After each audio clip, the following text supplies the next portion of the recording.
Welcome to Mission Evolution Radio Show with Gwilda Wiyaka, bringing together today's leading experts to uncover ever-deepening spiritual truths and the latest scientific developments in support of the evolution of humankind. For more information on Mission Evolution Radio with Gwilda Wiyaka, visit www.missionevolution.org. And now, here's the host of Mission Evolution, Miss Gwilda Wiyaka.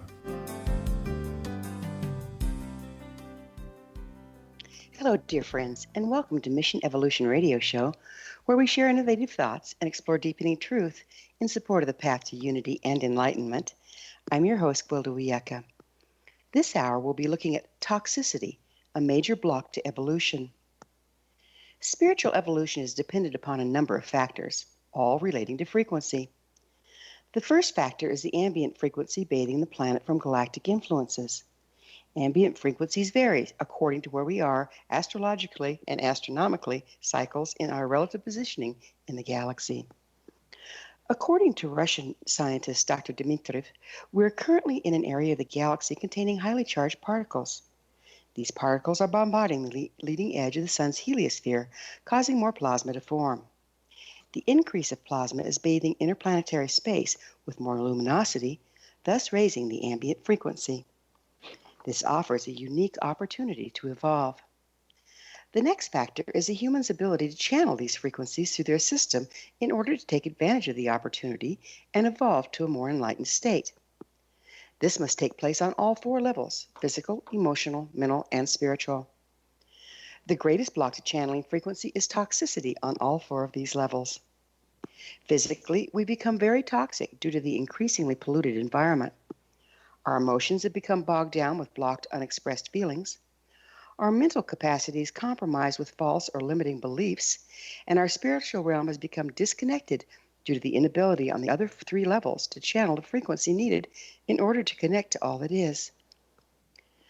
With us this hour to address physical toxicity and what can be done about it is Dr. Joseph Pizzorno. Dr. Pizzorno is a world-leading authority on science-based natural medicine, a term he coined in 1978 as founding president of Bastyr University. A naturopathic physician, educator, researcher, and expert spokesman, he is Editor-in-Chief of PubMed-indexed IMCJ, treasurer of the Board of IFM, board member of American Herbal Pharmacopeia, and a member of the Science Board of Hecht Foundation Gateway for Cancer Research and Bioclinic Naturals. Author or co-author of 5 textbooks and 7 consumer books, including the Encyclopedia of Natural Medicine and the Toxin Solution. He's been an intellectual, political, and academic leader in medicine for 4 decades. His website, drpizzorno.com. That's drpizzorno.com. Joseph, thanks so much for joining us on Mission Evolution. Well, thank you for the kind introduction. I enjoy and looking forward to chatting with you today. I am too. Now, granted, death is a form of its own spiritual evolution, so there's no point in considering evolution if we're so sick our life is at risk. Let's start there. You indicate environmental toxins have become a primary cause of most chronic disease. Could you give us some examples of that? Sure. So, as a naturopathic doctor, of course, I've always been aware of the importance of good nutrition and avoiding toxins. So that's something I've taken care of and helped with patients with for many decades. But in the last 10 years, I've noticed something fundamentally different from the time before that. And it seemed like about 10 years ago, maybe as long as 20 years ago, the reasons people have gotten sick are becoming different. In the past, I would say people were sick because of what I call the active determinants of health. So active is defined by the things that people do. So, for example, do you exercise? Do you eat real food? Do you smoke? Do you consume alcohol in excess? Those were the primary drivers of disease. But now we're seeing a great increase in what are called the passive drivers of disease.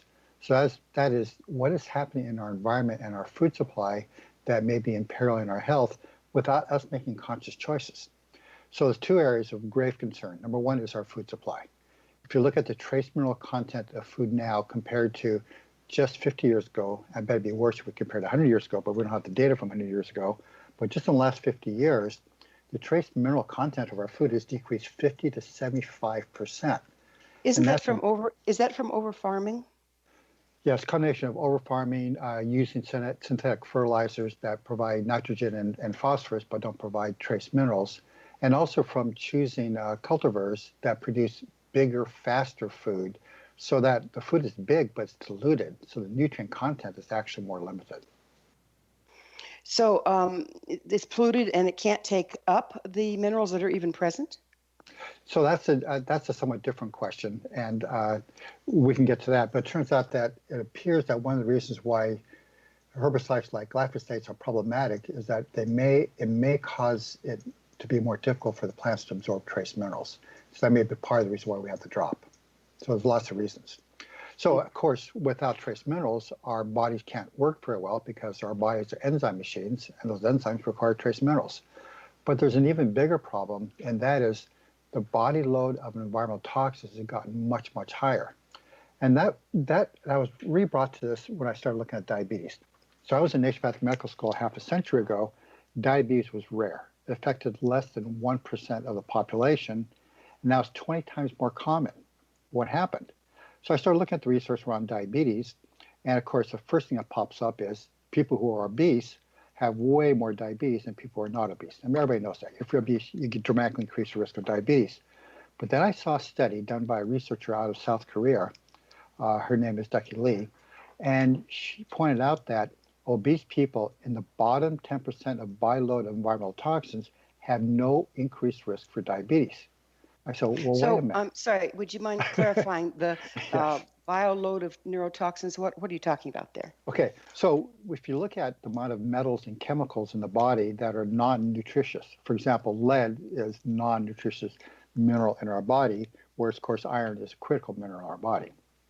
They look at a lot of these, quote, man-made chemicals. These are new-to-nature chemicals that our bodies never had to deal with before, and it turns out they are very disruptive of our metabolism. So looking at diabetes. So I was looking at diabetes and seeing that obese people who don't have high levels of toxins like lead and arsenic and bisphenol A and things like that in their body, they don't have increased risk for diabetes. So I started saying, well, that's interesting. So let's look at people at the highest levels of various toxins. So I look, for example, at people with the highest levels of organochlorine pesticides. And people in the top 10% of organochlorine pesticides have 8 times as much diabetes. Well, that was interesting. Then I started looking at toxin after toxin, seeing that the best predictor of diabetes was not the person's weight, but rather it was the body load of various toxins. So as I started looking at diabetes epidemic, and I wrote an editorial on this about 3 years ago, where I laid out the research showing that it looks like most of the diabetes epidemic is due to environmental toxins. I then started looking at other diseases like cancer, like ADHD in children, like rheumatoid arthritis, particularly in women, like osteoporosis. And disease after disease, it turns out the higher levels of toxins, the more disease a person suffers. What kind of studies did you have to do to figure this out? So I just looked in PubMed. So PubMed, as you may know, is the kind of the computerized database of all medical research articles. So you put in terms, like, for example, you can do it yourself. So anybody listens to this podcast, go to PubMed, put in arsenic and put in diabetes, and be amazed by what comes up. Wow. So how long have we had the capability to do that? So that actually is a really good question. So the PubMed became electronic about, let me say this, about 30 years ago, I think it is. Okay, so it started becoming much, much easier to access the data. But the data on this toxicity, well, there's been bits and pieces around for a while. It's really only been the last 10 years that researchers have changed from looking at industrial exposure as a primary source of toxins to instead looking at everyday exposure as a primary source of toxins. How do they differ? I'm sorry. So in the past, people would say, well, we only have problems with toxins for people working in industry. So, for example, if somebody working in a battery manufacturing facility, they're going to have a lot of mercury or lead or things of that nature. Or if you have somebody working in a dental office, they're going to have more mercury. Or you have somebody working, I can give you an example, somebody working in a plant that produces perfluorinated hydrocarbons, like things like Teflon and Gore-Tex, things like that. Well, they're going to have high-level exposure to the fluorinated compounds. So it's always thought was you only see toxicity in people who are industrially exposed. But in the last 10 years, there's been a lot more research looking at populations, looking at those levels of toxins in populations that are not industrial exposed, and show they have dramatic increase in disease. Wow. Is everyone toxic at this point to some degree? Another great question. So one of the things I decided to do was to start looking at the research, compare people with the highest level of toxins load to people with the lowest levels of toxin load to see what their increased risk of disease is. Well, right there was a huge problem. That is, we could not find any populations that don't have toxic load. And so when we compare highest exposed to lowest exposed, we're not comparing the highest exposed to not exposed. So it turns out virtually everybody has toxins. The only question is, what's the level of these toxins in a person's body, but also how does it match up with their genetics? Because, for example, some people have genetics that they can smoke cigarettes from age 5 and live to 105 years old and not having problems because they have the genetics where they break down those carcinogens from the cigarette smoke very efficiently. Conversely, they may have a spouse who is the exact opposite, can't break down those cigarette smoke toxins, and they get lung cancer even though they weren't smoking. We're going to have to pick up with genetics and all this fun stuff on the other side of a commercial break. Okay. Dr. Pizzorno and I will be back after this short pause. You're listening to Mission Evolution Radio Show, coming to you on the X-Zone Broadcast Network, www.xzbn.net.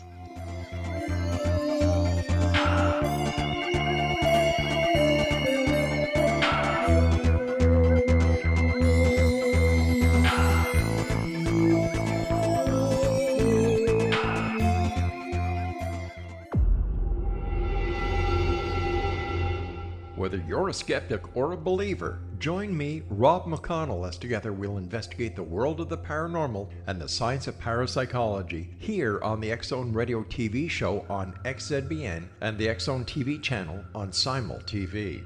Since 1990, the X-Zone Radio TV show has been the place where people dare to believe and dare to be heard.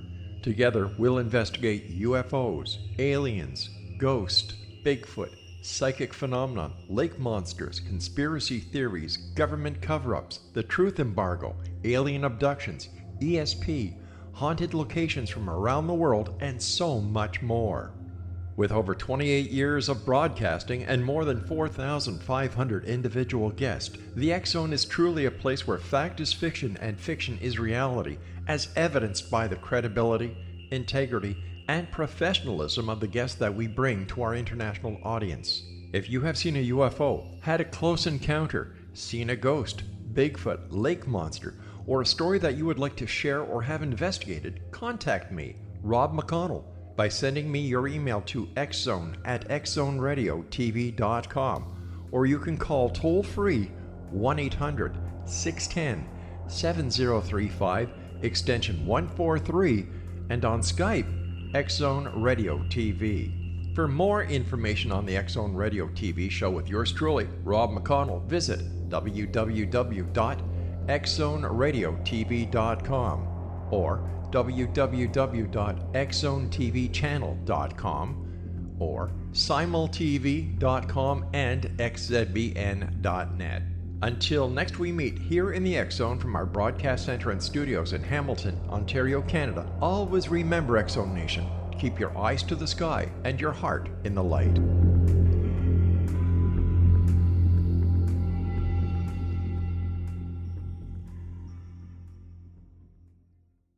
You have heard of the X-Zone? Now watch it on Simul TV, plus 500 video games, live TV channels, free video on demand, worldwide, and more. Does this sound like tomorrow's television? Well, it is, but you can have it today, right now. It is Simul TV. Simul TV offers what the others only wish they could provide. 15 exclusive channels like X-Zone, sci-fi, and horror. We are worldwide. No other provider offers that. 500 built-in video games. No need to have an extra expensive system. We have them included. Free video on demand. Live streaming events from around the world. Interactive online network, and much more. Tomorrow's TV today. Simul TV. Sound too good to be true? Well, it's not. You can have Simul TV today. Sign up at simultv.com. Do it today.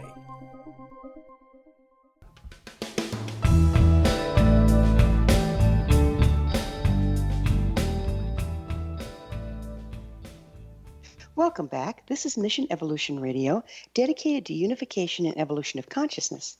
Remember, past episodes are available on our website, missionevolution.org. I'm your host, Gwilda Wiyaka. Our guest this hour, Dr. Joseph Pizzorno. His website, drpizzorno.com. Joseph, we were getting into the how genetics plays a large role in the toxic load we carry and how we respond to it.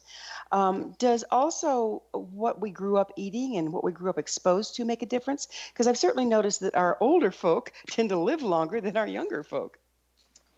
So lots of interesting responses to what you just said. First off, for the first time in our history as a nation, life expectancy has started to decrease. Okay, so unfortunately, while we say older people live longer, the reality is that that's starting to change. And also, if you look at people aged 65 over the last 100 years, their increase in longevity has only been about 2.5 years. So if you make it through childhood illnesses and through wars, your actual length of life is not that much longer, and it's with a much, much heavier burden of chronic disease. So thank you, modern medicine, for keeping people alive in life-threatening situations, but the reality is people are sicker and much less healthy. So how can a person tell if they're toxic? So there's one more piece I want to add to that. Also, one of the problems with a lot of these environmental toxins, they're called persistent organic pollutants. So these are what are called the halogenated hydrocarbons, which means that a halogen, yes. Okay. So halogen is fluoride or bromide or bromine or chlorine are added to organic molecules. So what that does is it makes it a new to nature molecule and it's very difficult to break down. So as you look at people, as they get older, the level of these toxins build up in their body, even though many of these toxins have been banned. Like DDT was banned 48 years ago, have I have the math right. No, it's 43 years ago.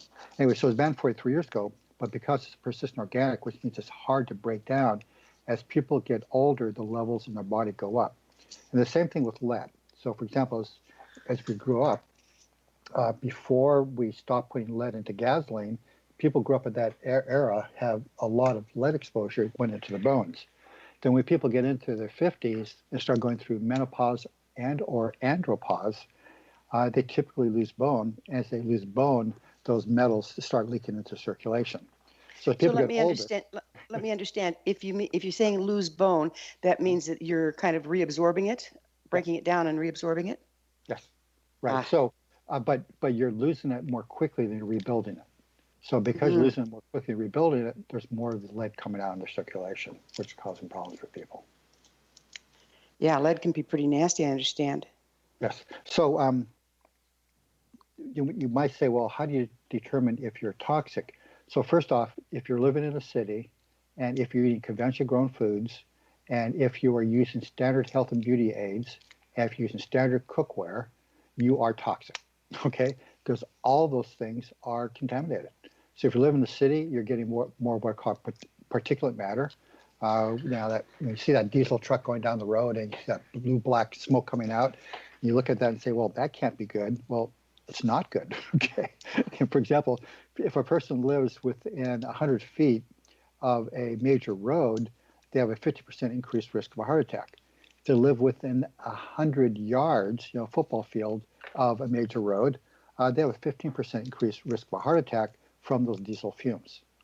If you're looking at health and beauty aids typically smell nice, and they smell nice because they have what are called phthalates added to them to stabilize the fragrances. Well, those phthalates block insulin receptor sites and they induce diabetes in people. Then if you look at the water supplies, 10% of the public water supplies in the U.S. have arsenic levels known to be high enough to induce disease in humans. Okay, and by the way, only 50% of the water supplies have been tested, or it could be only 50% have been reported because the arsenic problem is significant, it's common, and it's very difficult to deal with. Is it something that can be filtered out with a good filtration system or Correct. RO? So, Yes. So at this point, the only method I'm aware of that will get rid of it is what's called reverse osmosis. Yeah. The problem with reverse osmosis is that it's expensive, but the good news is that it will get rid of the arsenic, according to my understanding. So you can take your municipal water and then run it through an RO system in your home and have drinkable water. Yes, but isn't that terrible that we have to do that? Our water supply should be pure and safe, and it's not. Well, at least we have water. Some people don't even have that, right? Yeah. Yes. You list neurodegeneration as a common indication of toxicity. Yes. What are the worst neurotoxins? Great example. So it turns out it's different for children than it is for adults. So in utero, if there are certain kinds of neurotoxins around, you end up with babies with lower IQ. So the most commonly used pesticides today are what are called organophosphate pesticides. Organophosphate pesticides work by poisoning the neurological systems of the insects. So why do we think they won't affect humans? Well, typically they'll say, well, humans are better at breaking down these toxins and or we're not exposed to as high level as insects. And I think that's true. But the problem is we're exposed to enough of it that causes trouble.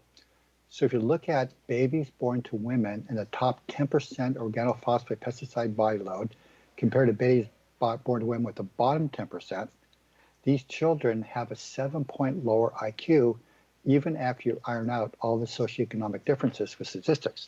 They're now the 3 steps. Does that indicate that the pesticides can go through the placental wall? Absolutely. It goes through the placental wall, and when the baby's brain is developing, when it's developing in the environment of neurotoxins, it does not develop as well. 3 studies have shown exactly the same thing. These children have a 7-point drop in IQ. One study followed these children for another 7 years. They never got their IQ back. Okay. So we are basically progressively poisoning our whole society. That's kind of a scary thought, isn't it? Oh, it's just terrible. The things I've been reading and studying are just terrible. Folks, we got to wake up and we got to stop doing this to ourselves because we're gonna stop to exist as a species. Because it's not just the things like IQ, but also fertility. As you probably know, 1 out of 4 couples now have trouble having children, and environmental toxins are a primary cause of why that's happening. Which ones? Okay, so when we're looking at fertility, I actually just gave a lecture on this to the Integrative Fertility Conference in Vancouver, I guess it was April. And so I looked at it and broke it down according to what affects male fertility, what affects female fertility, what affects fetal viability, and also what will cause IVF failure. So when they're not able to naturally get pregnant, they try to do the artificial insemination. That fails as well. We have high levels of toxins. So it turns out it's different toxins are worse for each group. But let me give you one example that just stunned me. So we have a group of compounds called PBDEs. That's polybrominated diphenyl ethers. These are the compounds we add to clothing and to furniture to make it non-flammable. Well, okay, that kind of seems like a logical thing to do. If you have a fire, let's have people get less injured. The problem is if this gets into the men, and it does, and it gets into their seminal fluid, if there's any PBDEs in their seminal fluid, the sperm cannot fertilize an egg. So some of these things are incredibly toxic. So you can go to look at the organophosphate pesticides, the bisphenol A, the phthalates, lead, mercury, arsenic, all these things decrease fertility. And we're in a situation now where we have so much of these things in our environment that the average person is less fertile, less smart, more disease risk. The list is long and scary. So I'd like to go back a little bit to diabetes. I find it pretty interesting because we've always thought diabetes had to do with obesity or a pancreas issue. But I've lately been talking to the Standard Process Labs, working with some of their docs there. And one of them said to me, it's actually a liver issue. Do you find that to be the case? So it can be a liver issue. So when we're thinking about, so when we talk about diabetes, what we're really saying is loss of ability to control blood sugar. Okay. Now that can happen for a lot of reasons. So for example, it could be the pancreas not producing enough insulin, which is what happens when people have arsenic in the water supply. Or it can happen at the cells when the cells are blocked with phthalates, so the insulin can't talk to the cells, so pancreas has to overproduce insulin to get sugar into the cells, and the pancreas eventually burns out. And in the liver, there are a bunch of important hormones produced by the liver that help maintain blood sugar stability. And if the liver is toxic, the hormones it's supposed to be secreting don't get secreted as well. So which are the worst toxins in diabetes? I actually have a list. I should have brought that PowerPoint. Okay, so really high on the list is arsenic. I think, I'm not sure I'm ready to assert this for sure, but my initial assessment of the research with some of my research assistants is 1 out of 4 cases of diabetes may be due to arsenic. And then we've got bisphenol A, we've got phthalates, we have, what was the other one I wanted to do? Oh, the organochlorine pesticides, all significant inducers of blood sugar problems. Good heavens. So can diabetes be corrected by dealing with the toxins that we've been discussing? So that is my belief. And I'm actually working right now on doing a study with the public health group that's interested in basically taking a bunch of diabetic patients, put them on a detox program. Of course, only take those who have high levels of toxins, put them on a toxin reduction program and see if we can improve their blood sugar levels. I do know that indirectly there are a number of studies that have shown that when you do get rid of toxins, people's blood sugar levels get under better control. But nobody's actually done this exact study the way I've described, which is what I hope to do next. Yeah, that'd be phenomenal.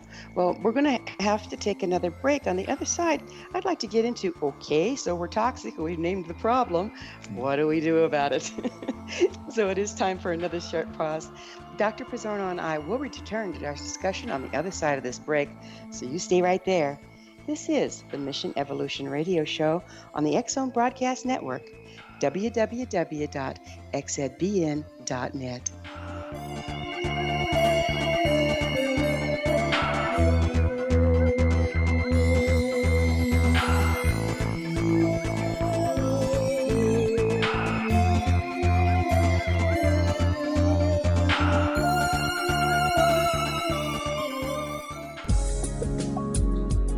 From our broadcast studios in Hamilton, Ontario, Canada, to the world and beyond, you're watching the X-Zone Broadcast Network, www.xzbn.net.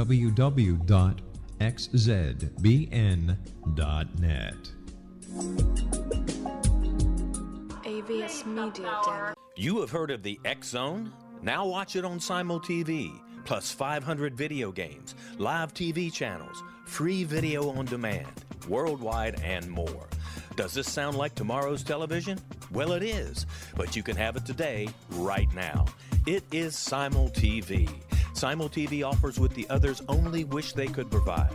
15 exclusive channels like X-Zone, Sci-Fi, and Horror. We are worldwide. No other provider offers that. 500 built-in video games. No need to have an extra expensive system. We have them included. Free video on demand. Live streaming events from around the world, interactive online network, and much more. Tomorrow's TV today. Simul TV. Sound too good to be true? Well, it's not. You can have Simul TV today. Sign up at simultv.com. Do it today.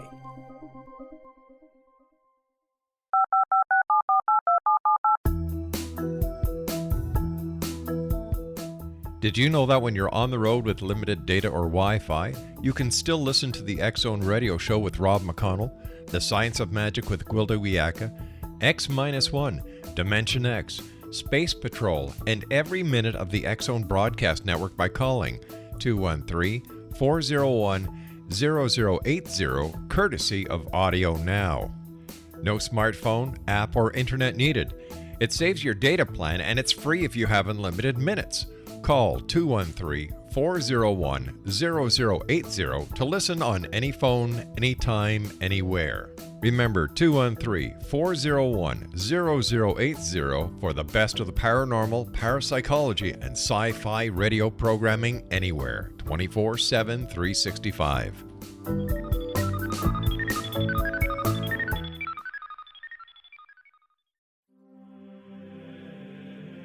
Rob McConnell here, presenting an overview for Nicholas Paul Jennings, author of a fascinating book, Amen. It presents facts revealed by Egyptologists, facts that enable us to understand why Amen is the beginning of creation of God. It provides recommendations for religious leaders of the major religions to unify their beliefs and teach the Word of God. Love one another. Amen informs people how mankind conceived God. It was the Egyptians that developed the concepts of a soul, a hereafter, and Son of God. And finally, after the worship of many gods, they conceived the belief in one universal God, the maker of all there is. For more information, visit www.futureofgodamen.com. That's www.futureofgodamen.com.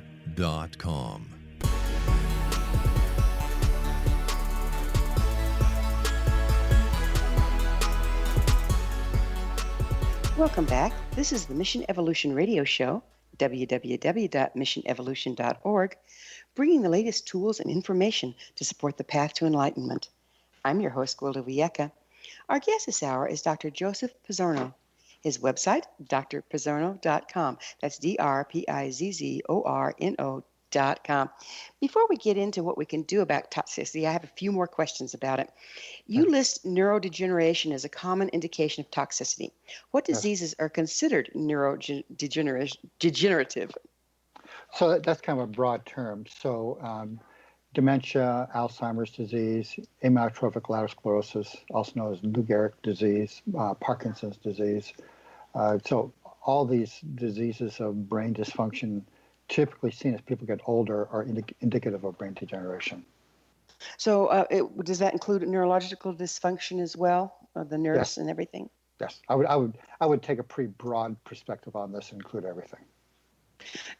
Do we see a great increase in that as of late? Yes, we have a consistent increase in brain degeneration, and as I mentioned before, it starts with the children. Wow. What are the worst neurotoxins?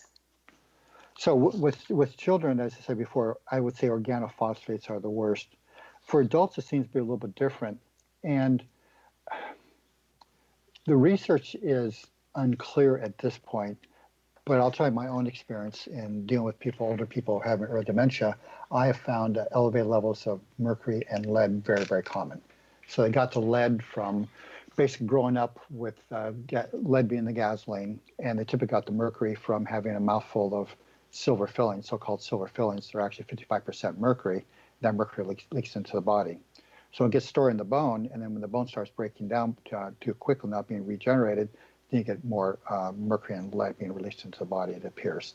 So the good news is I've had a number of people where they were having early dementia. I found they did have elevated mercury and lead. I put them on a program to decrease the mercury and lead, and their dementia went away. It was quite remarkable. That is remarkable. It gives us hope, doesn't it? It does, yes. What about our cookware? We have Teflon and, for quite a while, I know when my grandmother's era, what were all the pots and pans made out of? It's now considered so bad. Well, they use Tupperware and things like that. Right, the plastics and stuff. Aluminum, plastics, all of it, yes. And that also affects being neurotoxins and getting into our neurology and causing brain damage, if you will. Yes, all these things that contribute to it. So what is safe? As a housewife, what would be safe? So one of the questions you asked was, well, how to get our toxic load decreased? And the good news is that there's actually a lot we can do. So for example, first off is you just have to avoid the exposure. Don't let these things into the body because they're so hard to get rid of. So one way we determine how hard things are to get rid of is by looking at their half-life in the body. So in other words, how long does it take for the body to get rid of half of it? So the good news is things like arsenic, the half-life is only 2 days. So as long as there's not arsenic in your water supply and you're not eating too much chicken or rice, then you're not going to have trouble with arsenic. But if you look at something like DDT, half-life of DDT is between 2 and 10 years. Okay, so once it gets in, it's almost impossible to get rid of. So then we're looking at how to decrease people's body load of toxins. Number one is you just got to stop letting them in, which means only eat organically grown foods. When you're using health and beauty aids, make sure you use health and beauty aids that do not have phthalates in them. I'm sorry, have what in them? Phthalates. Phthalates, okay. PHGHALATES, phthalates. So make sure they're low in phthalates. Your water supply, make sure it's clean. You can check with the public health department if the water supply is clean. The cooking utensils you use at home, they should not have these perfluorinated nonstick compounds like Teflon and such, in my opinion. If you're going to store your food at home, make sure you store it in glass, not in plastic. Do you get the idea? You can look at everything in your Right. environment and say, are there low toxin choices that I can make? And the good news is that there are plenty of low toxin choices. So even, the plastic bags that we store our food in, do those leach as well? And how about the plastic bottles we drink water out of? Yes, all those leach plastics. So we're drinking out of plastic bottles trying to get purer water, and we're poisoning ourselves in the process. Yes. Not to mention the planet, right? Right. I hate to say it, but that's what it looks like. It's worrisome. I seriously, I'm kind of, my next mission in life appears to be telling people we've got to decrease our toxic load, because if you don't get rid of the toxins, all the other things you do to promote your health are going to have much more limited benefit. Do these increased toxic load, does that interfere with your balance, like say for instance in the gut of flora and fauna and candida and all that stuff? Yes, that's kind of an interesting area in that it's, you might say, in the process of development at this point. There is research showing that the certain kinds of environmental toxins will change the flora of bacteria in your gut to a less preferable version. But probably the more worrisome part is that if you've got the wrong kind of bacteria in your gut, when your liver tries to get rid of a toxin, one of the key ways it does it is through something called conjugation. What that means is that you get this toxic molecule, you bind it to another molecule, like sugar, for example, or glutathione, or amino acid from your proteins. And that neutralizes it, and the liver dumps it out into the gut to get out through with the stools. If you have the wrong kind of bacteria in your gut, it will break apart that molecule that was made non-toxic by the conjugation, break it apart so that's toxic again and gets reabsorbed into the body. Oh my goodness. How much does that have to do with leaky gut?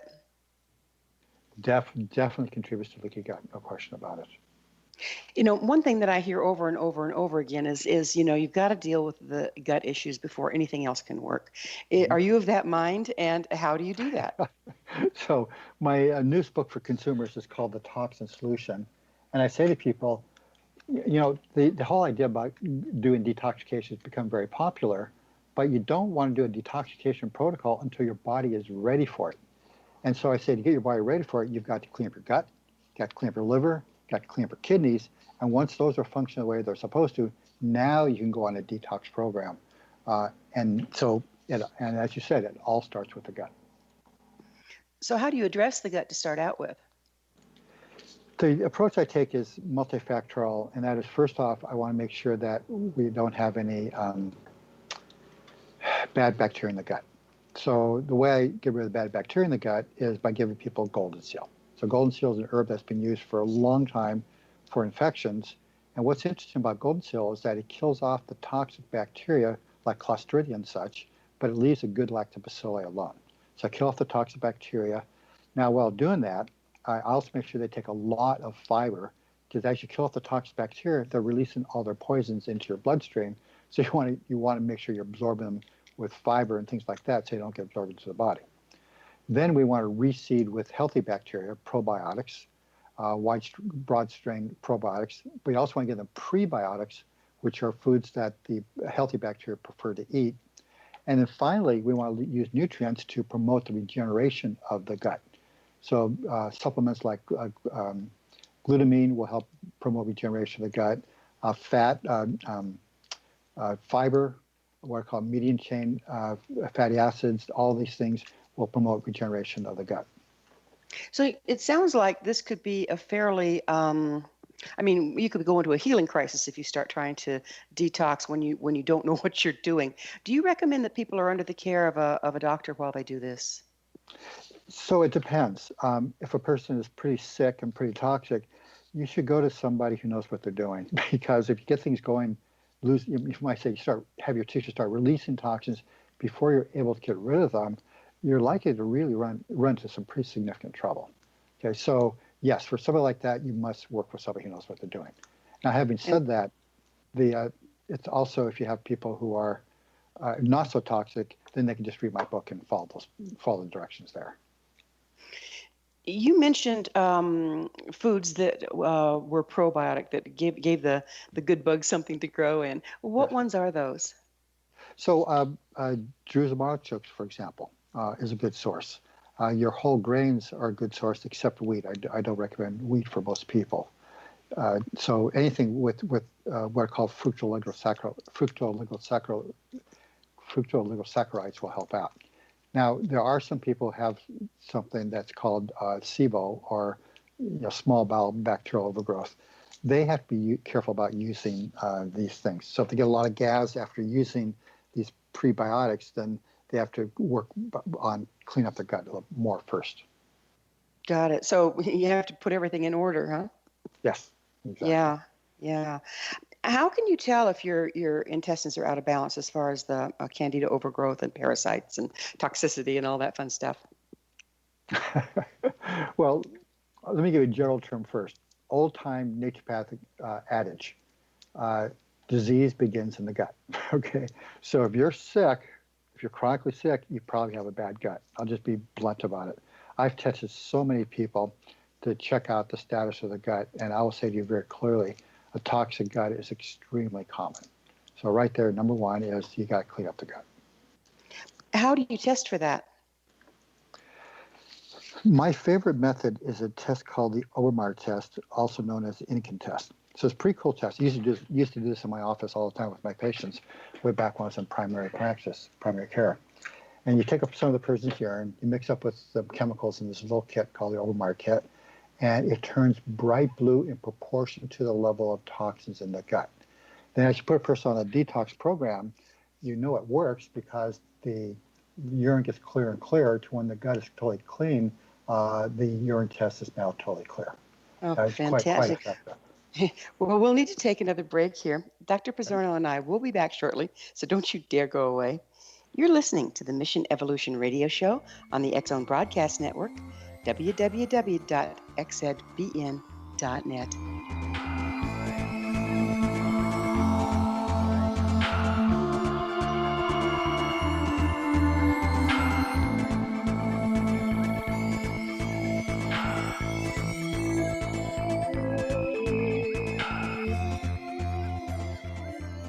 You have heard of the X Zone? Now watch it on Simul TV, plus 500 video games, live TV channels, free video on demand, worldwide, and more.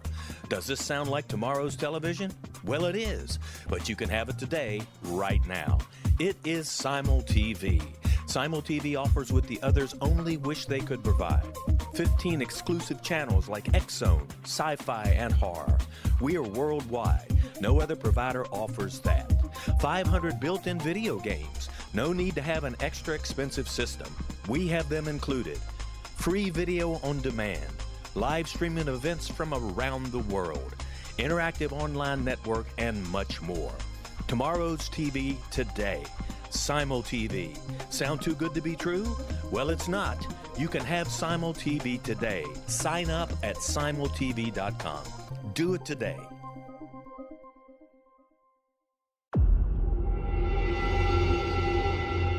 Whether you're a skeptic or a believer, join me, Rob McConnell, as together we'll investigate the world of the paranormal and the science of parapsychology here on the X Zone Radio TV show on XZBN and the X Zone TV channel on Simul TV.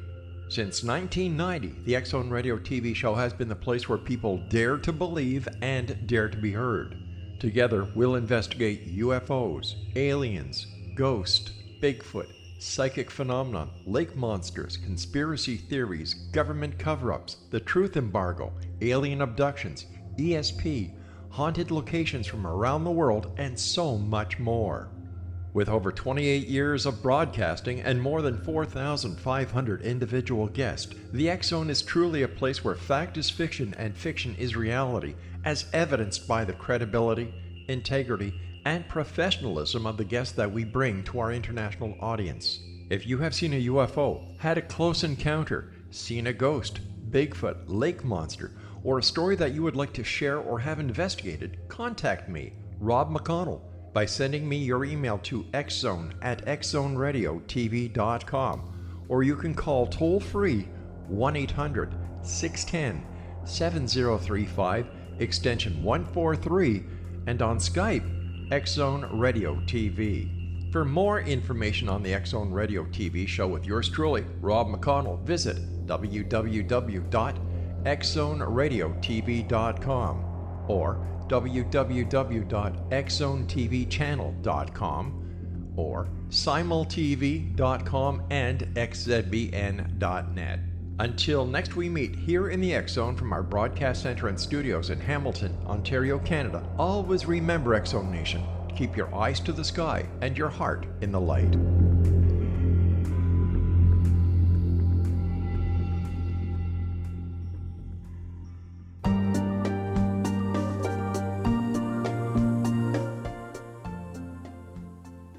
Welcome back. This is Mission Evolution Radio Show, www.missionevolution.org, bringing the latest developments in an evolving world. I'm your host, Gwilda Wiyaka. I always love suggestions from my listeners. Email me at info@missionevolution.org to propose a topic or guest that's on your mind. I'm sure we'll all enjoy them. Our guest this hour is Dr. Joseph Pizzorno. His website, drpizzorno.com. Dr. Pizzorno, we were talking about going into a detox, starting with the gut. Do you see people going into what we call a healing crisis when they do this? Absolutely. So the healing crisis is quite fascinating, and it's something I talk with my students about. So when you're treating a patient and they get worse. So the question is, when they get worse, is it the body is going through a healing crisis, which is typically a massive detoxification process, or is there something else going wrong and there's something wrong with the patient, you're simply missing it, and you're calling it a detox, you're calling it a healing crisis, when in reality it's a disease crisis, okay? So it takes some effort to know which way it goes. So what I tell the students is, when you put a patient on a detox program and they get worse for a while, what you want to do is watch what happens. And so make sure to get good nutrition, make sure you're getting the toxins out. And if indeed you're on the right path, after a few days, and they go through kind of the worst of the reaction, they start feeling better. And the way to determine if your treatment is curative or suppressive in nature is, after you're done taking care of the patient, are they healthier? And what I mean by that is, not only have their symptoms of their particular disease or discomfort gone away, but are other things working better in the body as well? Conversely, the patient says, yeah, my blood pressure's down, but boy, I feel crappy. Well, it's like the same thing as, the surgery was a success, but the patient died. It's like you have to look at what happened to the totality of the patient, not just the particular symptoms or the particular lab test that you're looking at. So do you have a particular detox protocol to prepare people outside of the one you're talking about? So yes, that's what's in my book, The Toxin Solution. So I just talk about, we already talked about how to clear up the gut. Now, how do you clear up the liver? Well, you clear up the liver by doing things like making sure all the nutrients needed for liver function properly are there, but also use things like cholagogues and such, which help clear out the liver so that it can be more functional. And the same thing with the kidney. And it turns out a lot of the trouble with the kidney function is that in many ways, the kidney is just kind of like the last bastion of protection against toxins. And if it can't get rid of the toxin, it stores them. Example being cadmium. So people who smoke have higher levels of cadmium, and people who eat conventionally grown soybeans also have higher levels of cadmium. Matter of fact, there's a big enough problem that 20% of osteoporosis in women is due to cadmium. So when you look at the kidneys, it turns out one of the limiting factors in the kidneys to get rid of toxins is poor blood supply to the kidneys. So as people get older, the arteries harden, they start getting smaller, the blood pressure goes up. Well, blood pressure is going up as an indication that there's not enough blood supply going to the kidneys. So it turns out there's a number of natural remedies people can use to help improve blood supply to the kidneys so they can then get rid of toxins more effectively. So for example, beetroot juice. Beetroot juice is very good at increasing I'm sorry, blood what supply kind to of the kidneys. juice? Beetroot. Oh, beetroot juice. Okay. Yeah. Mm-hmm. Or just beetroots themselves, eating beets. Beets are high in nitrates that cause dilation of the blood vessels going to the kidneys. Interesting. So what's the order that you go? You go gut, then liver, then kidneys? Correct. Okay, that makes And sense. by the way, what- this is different than what I used to do. Okay, so okay. again, I've been involved in medicine now for half a century, so I've had a chance to look at a lot of therapies over time, see what happens with people. And unfortunately, uh, when I was seeing patients in private practice, I was not seeing much kidney problems. Now, kidney failure is a major epidemic. What's happened to us? It's just another example of how we've basically poisoned our environment and breaking our bodies down. It's scary. I mean, so many things are Yes, becoming epidemic, really. yes, things become epidemic. Now, I got a tough one for you. Do you think we need to treat toxicity on all four levels, physical, emotional, mental, and spiritual, in order to heal? And when I say spiritual, I mean energetic, not religious. Absolutely. As I tell my students, so a patient comes in to see you and you physically help them fix all the problems, but they get sick with something different. You fix that, they get sick with something different. Okay, when that's happening, the person has a spiritual problem. Because if you have a spiritual problem, I don't care how hard you work on the body, you can make yourself get sick. And it's not just, and the spiritual side, it's also the thinking side. So what people think, what they believe has a huge impact on their health. Let me give an example. So one came to see me, a 30-year-old woman. She was a nurse, and she was diagnosed with a condition called renal artery atresia. So what happens here is that they get a bunch of scar tissue around the arteries going to the kidneys. So kidneys think there's not enough blood in the body. So they start causing the body to absorb a lot of water. Blood pressure goes through the roof, and the intervention at that point was surgery to remove the damaged kidney. It's familial. So this woman's sister had this condition, super high blood pressure, went to doctors, they diagnosed it, had her scheduled for surgery, they took out her kidney, and her blood pressure went back to normal. So, of course, being a nurse, she said, well, if my sister has it, maybe I have it too. Went to the doctor, and sure enough, high blood pressure, and was scheduled for surgery. And so she came to see me, the alternative doctor, see if there's some things she can do differently. And so, of course, I said, as I tell my students, I say, diagnose first, treat second. I said, okay, first, now how was this diagnosed? She said, well, family history, high blood pressure, therefore I got the condition. I said, well, there's a standard blood test you're supposed to run, actually it's a urine test, to make sure that you do indeed have these elevated hormones. And of course, I took her blood pressure, and indeed her blood pressure was super high. A 30-year-old having a blood pressure of 160 over 110, that's really abnormal and really indicative of a problem. So I ran the test on her, and when she came back the next time, this woman came in, kind of an attractive woman, kind of anxious looking. And I looked at her and said, you don't have this condition. Your blood test came back normal. And I looked at her, and you could just see her whole body kind of relaxed. So I said, okay, so, go back, think about this and come back in a week. We'll see how your blood pressure is doing. Came back in a week, and her blood pressure had dropped 75% from normal. Came back 2 weeks later, her blood pressure was normal. She had believed that she had the condition. She induced it in herself, and her MD was going to take out her kidneys without doing the confirming test, which kind of pissed me off because you want to do confirming tests beforehand. But this is all about the person believing they had the condition and manifesting in their body. That's amazing. How about blocked emotions? That's part of what you're talking there, isn't it? Absolutely. Fear. Yes. All these things contribute to our ill health. And conversely, if you facilitate your belief in your ability to be healthy, you will be healthier. As I said to my students, so I named Bastyr after John Bastyr, Dr. John Bastyr, who was a beloved teacher of mine. And he taught us a lot, but the two things he taught us that I always told my students, he said, number one is always touch your patients, let them know you care. You need to initiate the belief in the healing. And second is always study, always get better. You need to be technically proficient.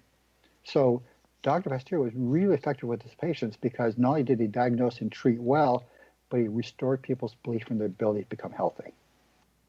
Yeah, treating the whole person, it all goes back down to that, doesn't it? Absolutely. So currently we farm with chemical fertilizers and pesticides and treat the resulting disease with chemicals in the form of pharmaceuticals. Yep. So chemical and pharmaceutical companies are a big business with money and lobbying power. How do we as individuals implement healthier practices against this kind of opposition? By our everyday choices. Seriously, if you choose to buy organically grown foods, they will have more organically grown foods. If you choose to only use healthy beauty aids that don't have poisons in them, we're going to have good, healthy beauty aids. So us as consumers making conscious choices every day. Vote with your money, I've heard it said. Vote with your money. Yeah, vote with your money. So if you were to give one word of advice to people living in a toxic environment, what's the first step for them if they think they're toxic? They're not necessarily sick, but they think they're toxic and want to start turning it around. What's the greatest thing they can do at this point?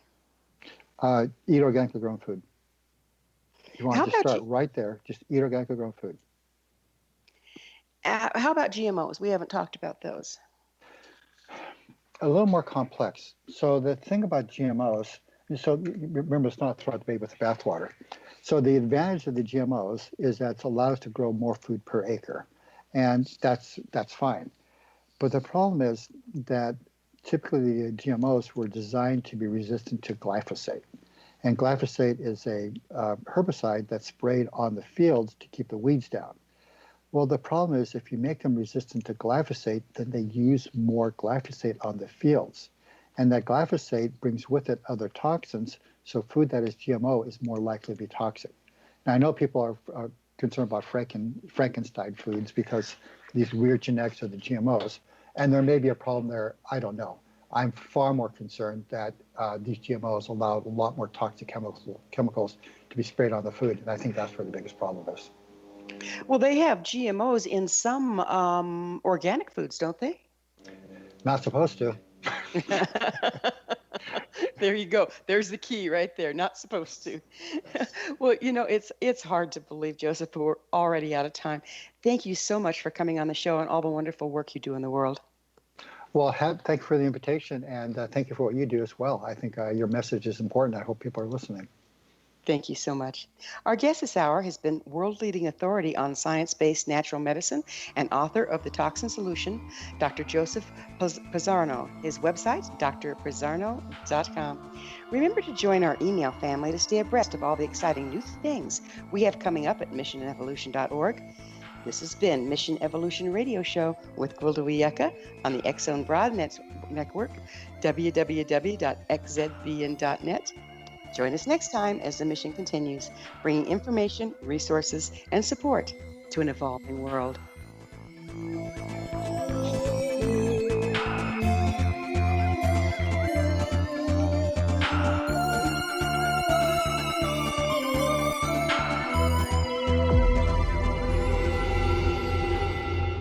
Whether you're a skeptic or a believer, join me, Rob McConnell, as together we'll investigate the world of the paranormal and the science of parapsychology here on the X Zone Radio TV show on XZBN and the X Zone TV channel on Simul TV. Since 1990, the X Zone Radio TV show has been the place where people dare to believe and dare to be heard. Together, we'll investigate UFOs, aliens, ghosts, Bigfoot, psychic phenomenon, lake monsters, conspiracy theories, government cover-ups, the truth embargo, alien abductions, ESP, haunted locations from around the world, and so much more. With over 28 years of broadcasting and more than 4,500 individual guests, the X Zone is truly a place where fact is fiction and fiction is reality, as evidenced by the credibility, integrity, and professionalism of the guests that we bring to our international audience. If you have seen a UFO, had a close encounter, seen a ghost, Bigfoot, lake monster, or a story that you would like to share or have investigated, contact me, Rob McConnell, by sending me your email to xzone@xzoneradiotv.com, or you can call toll-free 1-800-610-7035, extension 143, and on Skype, X Zone Radio TV. For more information on the X Zone Radio TV show with yours truly, Rob McConnell, visit www.xzoneradiotv.com or www.xzonetvchannel.com or simultv.com and xzbn.net. Until next we meet here in the X Zone from our broadcast center and studios in Hamilton, Ontario, Canada, always remember, X Zone Nation, keep your eyes to the sky and your heart in the light.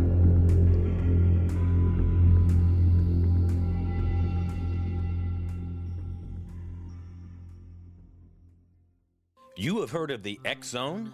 Now watch it on Simul TV, plus 500 video games, live TV channels, free video on demand, worldwide, and more. Does this sound like tomorrow's television? Well, it is, but you can have it today, right now. It is Simul TV. Simul TV offers what the others only wish they could provide. 15 exclusive channels like X-Zone, Sci-Fi, and Horror. We are worldwide. No other provider offers that. 500 built-in video games. No need to have an extra expensive system. We have them included. Free video on demand. Live streaming events from around the world. Interactive online network, and much more. Tomorrow's TV today. Simul TV. Sound too good to be true? Well, it's not. You can have Simul TV today. Sign up at simultv.com. Do it today.